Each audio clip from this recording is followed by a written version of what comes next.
国际上紧来看，乌克兰总统泽伦斯基礼拜是去到德国、甲欧洲、甲美国的官员来谈判，嘛发表一项重大的宣判，讲若美国愿意来提供安全保证，这乌克兰就会当愿意放弃加入北约。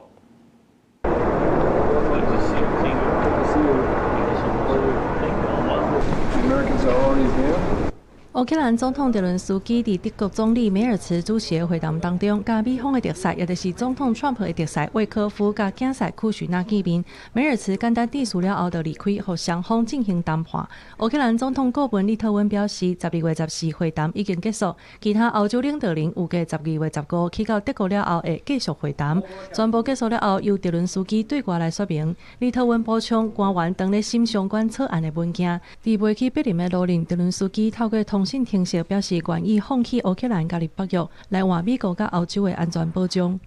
Сьогодні двосторонні гарантії безпеки між Україною і Сполученими Штатами Америки, а саме гарантії Article 5 like від Сполучених Штатів Америки для нас і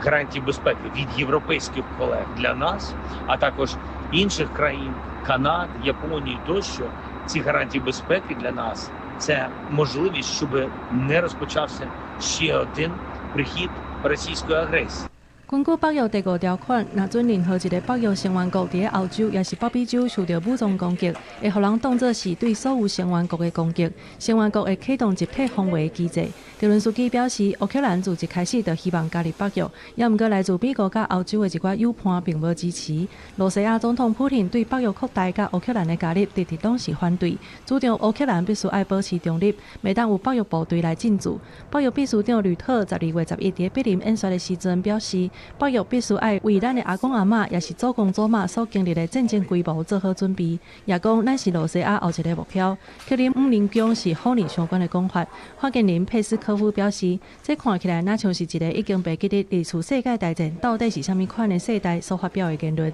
记者综合报道。